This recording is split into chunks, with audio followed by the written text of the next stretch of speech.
क्या एक schedule tribe member Hindu marriage act के तहत डाइवोर्स फाइल कर सकता है? टेक्निकली सेक्शन 2 सब सेक्शन 2 मना करता है, लेकिन छत्तीसगढ़ हाई कोर्ट ने अभी एक गेम चेंजिंग डिसीजन दिया है। उसको समझते हैं। हिंदू मैरिज एक्ट का सेक्शन 2 सब सेक्शन 2 कहता है कि ये एक्ट एसटी कम्युनिटीज पर अप्लाई नहीं होगा जब तक सेंट्रल गवर्नमेंट नोटिफिकेशन ना निकाल दे। अब इसका मकसद था ट्राइबल कस्टम को प्रोटेक्ट करना, लेकिन इस केस में हस्बैंड एसटी कम्युनिटी से था और वाइफ एससी कम्युनिटी से। उन्होंने 2009 में हिंदू राइट्स और सतपथ यानी कि सात फेरे के साथ शादी की। जब उन्होंने सेक्शन 13B यानी कि म्यूचुअल कंसेंट डिवोर्स का फाइल किया तो फैमिली कोर्ट ने उसे डिसमिस कर दिया, ये कहकर कि हस्बैंड एसटी से है और इसीलिए हिंदू मैरिज एक्ट अप्लाई नहीं होता। मैटर पहुंचा हाई कोर्ट। जस्टिस संजय के अग्रवाल और जस्टिस अरविंद कुमार वर्मा जी की बेंच ने कहा कि सेक्शन 2 सब सेक्शन 2 एक प्रोटेक्शन है, एक्सकल्शन नहीं।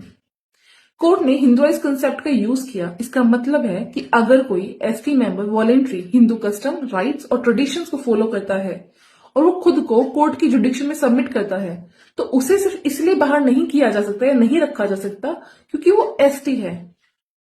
हाई कोर्ट ने सुप्रीम कोर्ट की क्लबीश्वर मांझी जो 2000 का केस है उसका रेफरेंस दिया।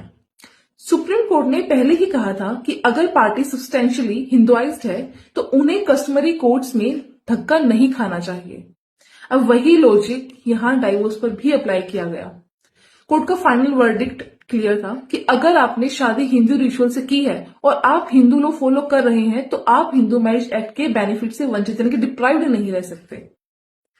केस को वापस फैमिली कोर्ट भेजा गया ताकि डिवोर्स प्रोसेस पूरा हो सके। तो बॉटम लाइन क्या है इसको समझते हैं हम लोग।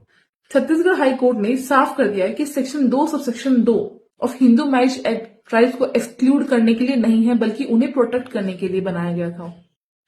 अगर कोई शेड्यूल ट्राइब मेंबर अपनी मर्जी से हिंदू कस्टम्स और सतपथी अडॉप्ट करता है तो कानून उन्हें उनके राइट से डिप्राइव नहीं कर सकता। इसके साथ ही कोर्ट ने माना कि आइडेंटिटी सिर्फ बर्थ सर्टिफिकेट से नहीं बल्कि आपकी कंडक्ट और आपकी चॉइस से भी होती है। लीगल राइट की सही जानकारी की असली पावर होती है जब आप उसको जानते हो।